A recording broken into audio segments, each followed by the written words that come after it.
Hi guys, welcome to True Guru Learning. Okay, आज हम complete करेंगे the topic of preamble. Okay, let's start. USA was the first to begin with the preamble. Okay, USA was the first country okay जिसने preamble को शुरू किया था। अपने constitution में जिसने प्रिम्बल को लगाया था वो यूएसए था। और यकीनन बल्कि कॉन्स्टिट्यूशन ही सबसे पहले यूएसए ने बनाया था। ओके, उससे पहले किसी कंट्री का कॉन्स्टिट्यूशन नहीं था। Okay, preamble refers to an introduction और प्रीफेस टू द कॉन्स्टिट्यूशन। मतलब क्या होता है प्रिम्बल वर्ड का, मतलब क्या है, क्यों आया, कहाँ से आया ये वर्ड। इस वर्ड का मतलब ही यहीं से पता चलता है। ठीक है, ये इंट्रोडक्शन है, आप समझ सकते हैं भाई, इतना किसी भी चीज़ का एक शॉर्ट में इंट्रोडक्शन। आप कोई बुक खरीदते हैं हिंदी की, किसी प्राइमरी स्कूल की या कोई भी, मतलब कि आप ले सकते हैं, उसमें फर्स्ट पेज लिखा होता है प्रस्तावना। ओके, या किसी भी चीज़ का मतलब इंट्रोडक्शन। जैसे कि N A Palkhivala jurist and constitution expert थी हमारे यहाँ, उन्होंने यही कहा था कि identity card of the constitution. क्या है ये identity card of the constitution? Preamble एक आइडेंटिटी कार्ड है कॉन्स्टिट्यूशन का। Okay, and preamble to the Indian constitution is based on objective resolution. ठीक है, ड्राफ्टेड बाय पंडित नेहरू। ये ड्राफ्ट हुआ था पंडित नेहरू के द्वारा। ठीक है, नेहरू जी के द्वारा।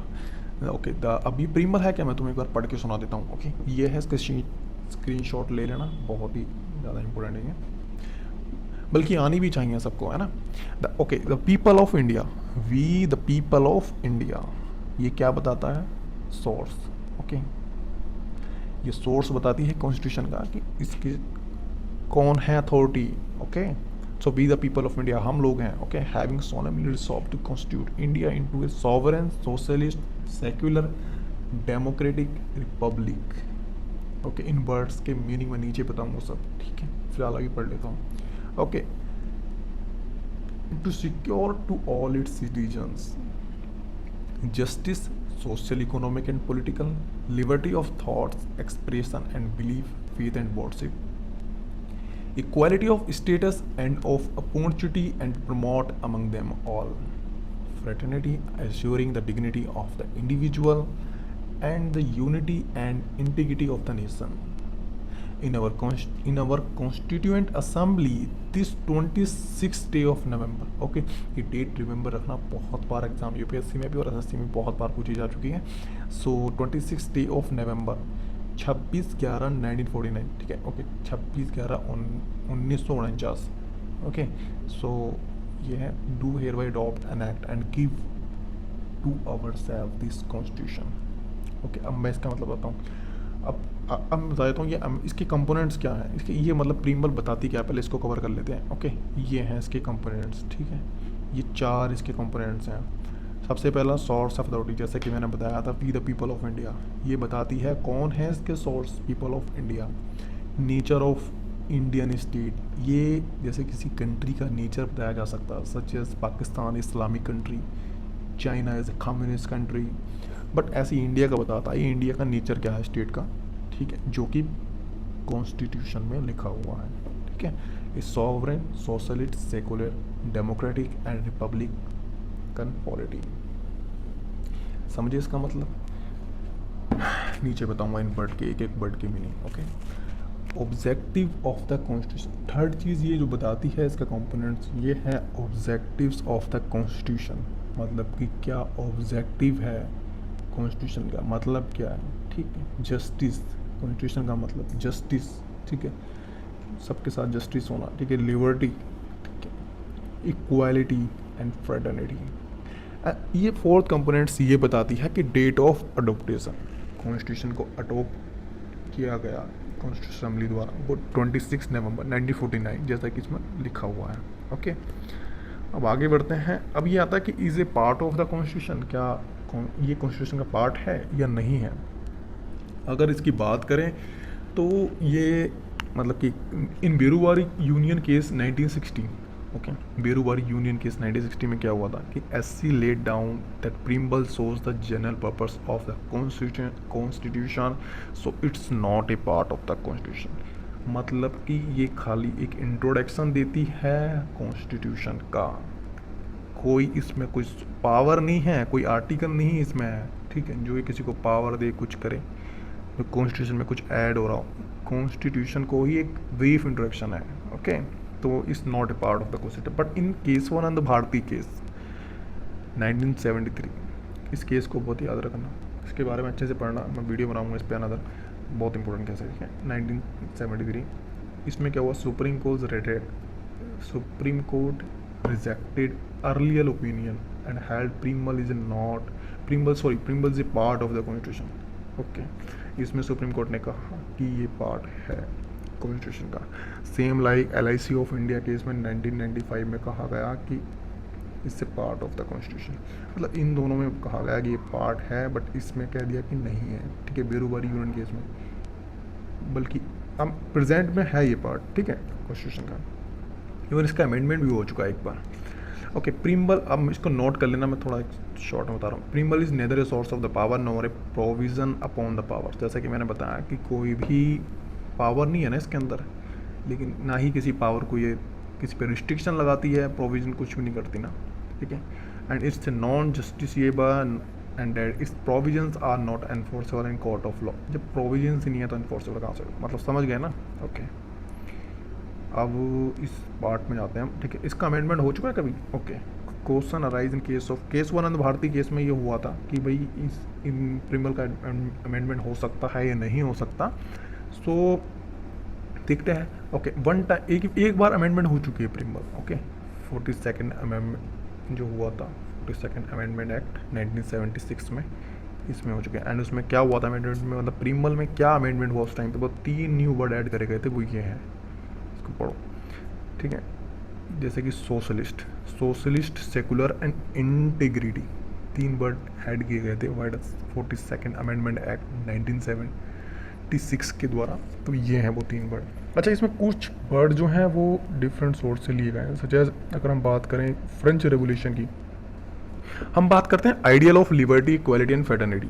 जैसे कि ये लिखा हुआ है, ideal of liberty, equality and fraternity. ये 3 वर्ड जो हैं ये फ्रेंच रेवोल्यूशन से लिए गए। और फ्रेंच रेवोल्यूशन कब हुआ था? 1789 से 1799 तक तो चला था, ठीक है। ये 3 न्यू वर्ड, लिबर्टी, इक्वालिटी और फ्रेटर्निटी, ठीक है। अब रशियन रेवोल्यूशन से क्या लिए गए हैं? ठीक है, रशियन रेवोल्यूशन से लिखा है आइडियल ऑफ जस्टिस, मतलब कि जस्टिस जो है सोशल, इकोनॉमिक एंड पॉलिटिकल, यहाँ दिखा देता हूँ, ठीक है। ये वाली ये जस्टिस जो है ये रशियन रेवोल्यूशन से लिया गया था, जो कि 1917 तक में चला था, मतलब। ओके, अब इन वर्ड्स का जो वर्ड मैंने बताए थे, इनका मीनिंग बता देता हूँ, ठीक है। ये कुछ वर्ड्स हैं जो प्रीम्बल के इंपॉर्टेंट वर्ड्स हैं, इनके मीनिंग आपको पता होने चाहिए, ठीक है। सिंपल से बढ़ने ज़्यादा कुछ नहीं है, ठीक है।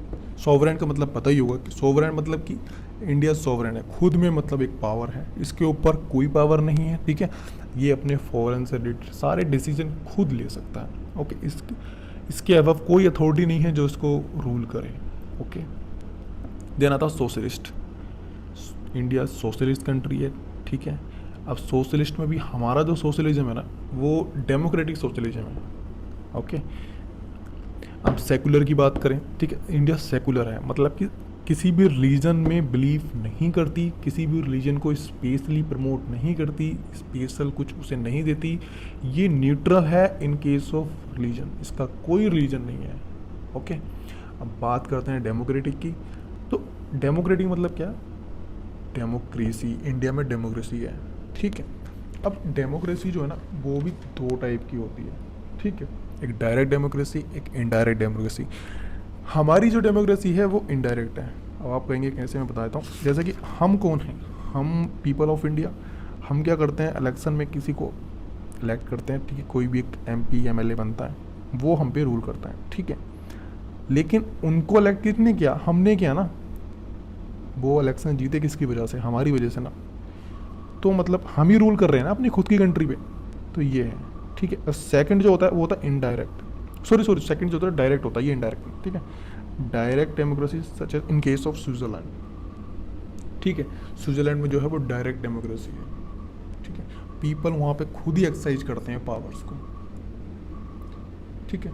एंड 4 डिवाइसेस होते हैं, मैं चलो बता देता हूँ, उसका इसमें है नहीं। 4 डिवाइसेस होते हैं डायरेक्ट डेमोक्रेसी के, जो कि रेफरेंडम, इनिशिएटिव, रिकॉल एंड प्लीविसाइट, ठीक। तो ये स्विट्जरलैंड के केस में है, ओके। अब जस्टिस की बात करें, ठीक है। इंडिया में जस्टिस मतलब कि सबको इक्वली जस्टिस मिलेगा। ये नहीं कि कोई रिच है तो उसको माफ़ कर दिया जाएगा, पुअर को नहीं, क्या इस तरह से कुछ। इक्वली जस्टिस है, ठीक है। In case of social, economic and political, such as political में सबको राइट है इलेक्शन लड़ने का, ठीक है। सब कोई इलेक्शन लड़ सकता है। कोई सोशल सोशल अगर हम देखें सोशल जस्टिस, तो हर किसी को सोशली जस्टिस किया जाएगा, ठीक है। कोई भी डिस्ट्रिक्शन नहीं होगा जैसे कि उसकी कास्ट के ऊपर, ठीक है, कलर के ऊपर, रेस के ऊपर, रिलीजन, सेक्स, इटीसी। तो इक्वली जस्टिस मिलेगा, ठीक है। इकोनॉमिक की बात करें, इकोनॉमिक किसी भी पीपल में किसी भी पर्सन के साथ डिस्क्रिमिनेशन नहीं होगा, ठीक है, basis on the economic factors, जैसे मैं बताया कोई अमीर गरीब वाला, ठीक है। तो ये जस्टिस भी हमने निपटा दिया। अब आता लिबर्टी, ठीक है। लिबर्टी का मतलब क्या होता है? मतलब कि लिबर्टी को कहें तो एक तरह से आज़ादी होती है, ठीक है। ये लिबर्टी आ गया। लिबर्टी मतलब आज़ादी किसी चीज़ को करने की, ठीक है। सो लिबर्टी है तुम्हें फेथ की एंड अपने बिलीफ्स की, वर्शिप की, अपने गॉड को, रिलीजन की, मतलब ये लिबर्टी है। तुम आज़ादी, कोई तुमको फोर्स नहीं कर रहा, ठीक है। इंडिया आपको फोर्स नहीं कर सकता कि आप मुस्लिम हैं तो आप नमाज ना पढ़ें, आप हिंदू हैं तो पूजा ना करें। आपको आज़ादी है, ठीक है। इक्वालिटी की बात करें तो इक्वालिटी है मतलब कि एक तरह से बताऊं तो absence of special privilege to any section, मतलब किसी भी सेक्शन को, सोसाइटी के किसी भी रिलीजन को, किसी भी धर्म के लोगों को स्पेशल नहीं कुछ दिया जाएगा, सबको इक्वालिटी मिलेगी, ठीक है। एज ए पब्लिक एम्प्लॉयमेंट की बात करें, जो गवर्नमेंट जॉब निकलती हैं, ठीक है, उनमें भी इक्वालिटी रहेगी, सबको मिले, सबको हक है। आप ले सकते हैं, आप क्रैक कीजिए एग्ज़ाम, आप बन जाएंगे जो आपको बनना चाहते हैं। बट अगर हम बात करें कुछ सेक्शन है हमारी सोसाइटी के, अगर गवर्नमेंट देखती है कि भाई ये डेवलप नहीं हो रहा, सच SC ST OBC, जैसे कि एजुकेशन, अदर बैकवर्ड क्लासेस, मतलब लगता है कि हाँ इनको थोड़ी स्पेशल ट्रीट किया जाए, ठीक है, तो वो गवर्नमेंट कर लेती है, ठीक है। उनको इक्वल लाने में, मतलब ठीक है, ये नहीं कि उनको ज़्यादा दे रही है किसी को, मतलब कि इक्वल लाना चाहती है, ठीक है। अब फ्रेटर्निटी की बात करें तो फ्रेटर्निटी का मतलब होता है एक तरह से ब्रदरहुड, ठीक है, भाईचारा एक तरह से, ठीक है। तो अगर फीलिंग ऑफ फ्रेटर्निटी की आएंगी इंडिया में, सपोज करो, ठीक है, कोई एक स्टेट है यूपी, एक है बिहार, ठीक है, एक है यूपी, एक है तेलंगाना, ठीक है। अगर इनमें फ्रेटर्निटी इंडिया में रहेगी तो कंट्री में यूनिटी बनी रहेगी, वरना आपस में लड़ेंगे। तो यूनिटी फ्रेटर्निटी का, ठीक है, ये कहता है कॉन्स्टिट्यूशन की फ्रेटर्निटी रहे, ठीक है। और ये फंडामेंटल ड्यूटी भी है हमारी, ठीक है, आर्टिकल 51A में, ठीक है। तो फ्रेटर्निटी का मतलब ये होगा। तो होप मैंने अच्छे से समझाया हुआ ये टॉपिक, ओके। और कमेंट में बताना अगर कुछ इम्प्रूवमेंट की ज़रूरत है तो।